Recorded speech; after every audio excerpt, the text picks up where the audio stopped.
Who is the agent of revolution? How is it going to happen? We approached a common definition of terrorism, which is attacking innocent people. There was a moment when we went to that crazed position. My advantage, and the reason why I'm telling the story, is that I was able to immerse myself into it, lose myself in it, in a sense, and then recover and come back. The events of April 23rd, 1968 at Columbia were kind of ad-libbed. There was no plan. I was in awe of what we were doing, but in another way, I was completely lost. At one point, after having been up for 48 hours, I walked over to the president's desk, picked up the phone, and called my parents. I said, "We took a building." My father said, "Well, give it back."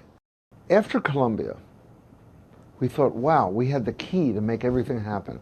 We just need to take militant action and people would join us. After that, when we got notions of revolution and hyper-militancy and even guerrilla warfare, when these ideas came into our heads, it led us really far astray. In April, severe federal indictments came down for bombings in Chicago and crossing state lines to incite to riot and conspiracy. I was a fugitive for 7.5 years. I felt completely alone and alienated from the movement that had been my life and from my family. I felt at the time that I was wasting a good portion of my life. I think I'm proudest of my own participation in the anti-war movement. We were millions strong, and I think that was a historical phenomenon. I think we actually did help end the war. My biggest regret is founding the Weather Underground, is the strategy of violence, which didn't work, but even worse, we chose to destroy the largest anti-war radical organization among students in the United States. It was a profound mistake.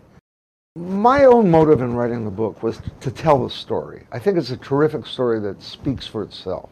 People can learn what they want. I would hope that people would see that a mass movement actually did exist in this country, which helped stop the war in Vietnam and fought against racism.